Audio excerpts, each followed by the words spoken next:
दरअसल आईपीएल की बात करें, इंडियन प्रीमियर लीग 2026 की शुरुआत से पहले एक बड़ा विवाद जो है वो शुरू हो गया था। इसमें बीसीसीआई ने आपको बता दें कि बड़ा फैसला ले लिया, लेकिन इस बीच आपको बता दें कि बीसीसीआई की तरफ से क्या कुछ कहा जा रहा है, संगीत सोम की तरफ से क्या कुछ कहा जा रहा है, तमाम ऐसे बयान जो है आपको वो भी सुनाते हैं। खिलाड़ी को अपनी टीम से रिलीज करें। देखिए, आप बीसीसीआई को ये कह रहे हैं, बीसीसीआई ने लोगों की भावनाओं को समझा है। बीसीसीआई ने, भारत सरकार ने देश के सैकड़ों करोड़ हिंदुओं की भावनाओं को समझते हुए ये निर्णय लिया और बीसीसीआई ने बिल्कुल सही समय पर निर्णय लिया है।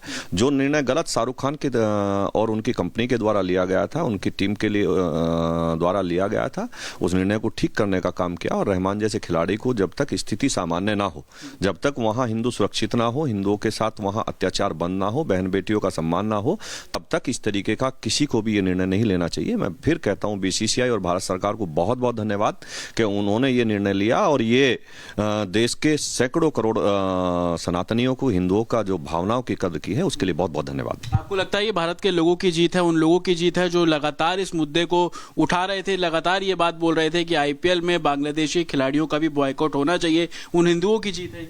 बिल्कुल, ये मैं अभी आपको बताया ना, सैकड़ों करोड़ हिंदुओं की ये जीत है, सनातनियों की जीत है और उन लोगों की जीत है जो इसका विरोध कर रहे थे। और ऐसा नहीं है, कुछ और भी लोग थे जो इसका विरोध कर रहे थे। और मैंने जब ये विषय उठाया तो मैं धन्यवाद देता हूं अपने धर्म गुरुओं को कि उन्होंने इसमें मेरा साथ दिया और देश के सनातनियों का साथ दिया, देश के हिंदुओं का साथ दिया। वो सब धन्यवाद के पात्र हैं कि जिन लोगों ने ये आवाज उठाई। आप लगातार सोशल मीडिया हो या मीडिया चैनल से बात कर रहे थे, क्या ऑफिशियली आपकी कोई बातचीत हुई बीसीसीआई से या किसी अथॉरिटी से? आपने वहां पर भी अपनी आवाज रेज की थी? देखिए, हम लोग जब जनप्रतिनिधि हैं, हम लोग जनता के सेवक हैं, अगर कोई बात करते हैं तो केवल मीडिया के थ्रू ही नहीं करते, हम आगे भी बात करते हैं। और हम लोगों ने बात की और उस बात को का सम्मान रखा गया और सभी लोग बात कर रहे थे हमारे साथ साथ। मैं फिर कह रहा हूं, अगर मैं कोई बात कह रहा हूं तो समझिए देश के सैकड़ों करोड़ हिंदुओं की भावनाओं की बात कह रहा हूं और वो भावना समझी गई है। आपको लगता है कि अब शाहरुख खान को भी सामने आना चाहिए एटलीस्ट, क्योंकि वो टीम के मालिक हैं, उन्होंने 9.2 करोड़ रुपए उस प्लेयर को बिड किया, उतनी कीमत उस प्लेयर की लगाई, सामने आना चाहिए, उनकी तरफ से भी कोई स्टेटमेंट होना चाहिए? बिल्कुल, शाहरुख खान को आके देश से माफी मांगनी चाहिए और कहना चाहिए कि मुझे माफ करें, मुझसे जो गलती हुई थी उसमें सुधार हुआ है, मुझे माफी मिलनी चाहिए। आपको लगता है ये पहला ऐसा इंसिडेंट नहीं है? इससे पहले भी शाहरुख खान से जुड़े कई इंसिडेंट सामने आए जो कि लोगों को पसंद नहीं आया। अगर हम कहें, कभी वो असुरक्षा का भाव देते हैं, कभी मूवी प्रमोट करने के लिए माय नेम इज खान, आपको याद होगा वो कंट्रोवर्सी हुई थी। इसी तरीके के पैटर्न का इस्तेमाल शाहरुख खान करते हैं, आपको ऐसा लगता है? देखिए, वो मैं फिर कह रहा हूं ना, उन्हें भारत के सभी लोगों से, भारतवासियों से माफी मांगनी चाहिए, हाथ जोड़ के माफी मांगनी चाहिए, देश के सैकड़ों करोड़ सनातनियों से माफी मांगनी चाहिए, दुनिया के हजारों करोड़ सनातनियों से माफी मांगनी चाहिए, हाथ जोड़ के उन्हें माफी मांगनी चाहिए कि मुझसे जो गलती हुई थी मैं उसमें सुधार कर रहा हूं। आपको लगता है कि जो पाकिस्तान प्लेयर्स को हम लोग बॉयकॉट करते हैं क्योंकि पाकिस्तान में जो कुछ हो रहा है और पाकिस्तान के साथ जो हमारे रिश्ते हैं, उसी तर्ज पर अब हमें बांग्लादेश को भी ट्रीट करना चाहिए, उनके भी प्लेयर्स का, क्योंकि बॉयकॉट का तो सिलसिला आप शुरुआत से ही बोल रहे हैं? देखिए, मैं फिर कह रहा हूं, जहां भी दुनिया में हिंदू के साथ अत्याचार होगा, वो कोई भी देश हो, बांग्लादेश छोटा सा देश है और हमारा ही बनाया हुआ, भारत का बनाया हुआ देश है। बांग्लादेश अपना बना हुआ नहीं है, भारत का बनाया हुआ बांग्लादेश है। और बांग्लादेश को ये समझना चाहिए, बांग्लादेश के लोगों को ये समझना चाहिए कि भारत के साथ ही रह के वो सुरक्षित रहेंगे, नहीं तो चाइना और पाकिस्तान वहाँ निगाह गड़ाए बैठे हैं, आप भी जानते हैं, और वो हमेशा से भारत के साथ रहे हैं। मैं फिर उन्हें कहता हूँ कि भारत की भावनाओं को समझते हुए वहाँ हिंदुओं पर अत्याचार बंद होना चाहिए। और फिर कह रहा हूँ, शाहरुख खान को आके पब्लिक से माफी मांगनी चाहिए, पब्लिक प्लेटफॉर्म पर आके माफी मांगनी चाहिए कि मुझे माफ किया जाए। अभी भी असुरक्षा का भाव है क्योंकि लगातार जो तस्वीरें बांग्लादेश से आ रही हैं, अभी 2 दिन पहले एक और हिंदू को टारगेट करके वहां पे उसकी हत्या जो है वो की गई है। आपको लगता है कि इसमें सुधार होना चाहिए? क्योंकि माइनॉरिटी जो कि हिंदुस्तान में मुस्लिम है वो सुरक्षित है, लेकिन बांग्लादेश में जहां हिंदू माइनॉरिटी है वहां पर वो असुरक्षा का फील, और वो तस्वीरें हम लगातार देख रहे हैं। देखिए, भारत में अगर मुसलमान सुरक्षित है तो उसका कारण ये है कि यहाँ मेजोरिटी में हिंदू है। और दुनिया में हिंदू कहीं भी हो, वो कभी भी किसी के साथ अत्याचार नहीं करता, वो आतंकी नहीं होता, वो अत्याचार नहीं करता। इसलिए भारत का मुसलमान दुनिया में सबसे ज्यादा सुरक्षित। तो देखिए, संगीत सोम को आप सुन रहे थे, उन्होंने क्या कुछ कहा वो आपको सुना रहे थे, लेकिन इस बीच मौलाना साजिद रशीदी का भी बयान सामने आया इस पूरे मामले को लेकर। सुनिए आपकी। नहीं, देखिए, ये सरकार ने जो फैसला लिया है, अगर ये सरकार फैसला पहले ले लेती, दंगे का तो उनको पता था, बांग्लादेश में क्या हो रहा है ये भी पता था। सवाल ये है कि जिस वक्त खरीदारी हुई उससे पहले ये फैसला लेना था। ये सरकार ने कहीं ना कहीं देश में एक नैरेटिव सेट करके हिंदू मुसलमान का इस तरह से फैसला बाद में लिया है। सरकार की चूक है, सरकार को मानना चाहिए। इसमें शाहरुख खान की कोई गलती नहीं है। जब बीसीसीआई की तरफ से उसको ये अनुमति थी कि वो खरीदे तो उसने खरीद लिया। अब बीसीसीआई ने बैन कर दिया तो मैं समझता हूं कि शाहरुख खान के ऊपर फर्क भी कुछ नहीं पड़ेगा। तो देखिए, मौलाना साजिद रशीदी को आप सुन रहे थे, उन्होंने कहा कि इसमें तो शाहरुख की कोई गलती ही नहीं है, बीसीसीआई जो है उसे पहले ही फैसला ले लेना चाहिए था। लेकिन आपको पूरा विवाद समझाते हैं। बांग्लादेश में जो इस वक्त हिंदुओं के साथ हो रहा है ये कोई राज नहीं है, पूरा विश्व देख रहा है, पूरा भारत देख रहा है, सनातनी देख रहे हैं कि किस तरीके से हिंदुओं को टारगेट वहां पर किया जा रहा है। और फिर उसके बाद आईपीएल का एक ऑक्शन होता है और उसमें बकायदा केकेआर, कोलकाता नाइट राइडर्स जो टीम है शाहरुख खान की, वो बाय करते हैं उस प्लेयर को, बांग्लादेशी प्लेयर को। और फिर उसके बाद संत समाज की तरफ से, पॉलिटिकल लीडर्स की तरफ से इसकी आलोचना की गई और फिर उसके बाद बीसीसीआई ने ये फैसला लिया। बीसीसीआई ने कहा कि आप चेंज करेंगे इस प्लेयर को।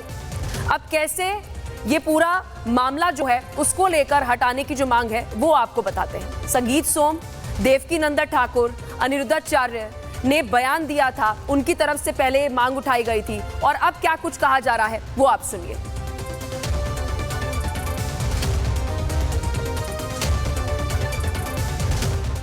बांग्लादेश में हिंदुओं के साथ अत्याचार हो रहा हो, उनका कत्लेआम हो रहा हो, बहन बेटी के साथ दुराचार हो रहा हो, भारत को गाली दी जा रही हो, भारत के प्रधानमंत्री को गाली दी जा रही हो, तो क्या ऐसे समय में हम वहाँ के खिलाड़ी को खरीदें, रहमान जैसे खिलाड़ी को वहाँ के खरीदें? क्या वहाँ के किसी खिलाड़ी ने एक भी स्टेटमेंट ऐसा दिया कि हिंदुओं के साथ ये अत्याचार नहीं होना चाहिए? अगर ऐसा नहीं है तो हर बार शाहरुख खान ही ऐसा काम क्यों करते हैं? कभी उन्हें भारत रहने में सुरक्षित लगता है, कभी कुछ लगता है, कभी वो पाकिस्तान के फेवर में बोलते हैं। ऐसा क्यों करते हैं? तो ये गद्दारी की श्रेणी में नहीं आता तो किस श्रेणी में आती है? देखिए, जो देश के खिलाफ बोलेगा, देश के खिलाफ काम करेगा, वो गद्दार की श्रेणी में आएगा। अगर तुम्हें हिंदुओं से प्रेम है, अगर तुम्हें भारत से प्रेम है और अगर हिंदुओं के मरने का दुख तुमको भी है, उस 6 वर्ष की बच्ची को जलाए जाने का दुख तुमको भी है, तो मिस्टर केकेआर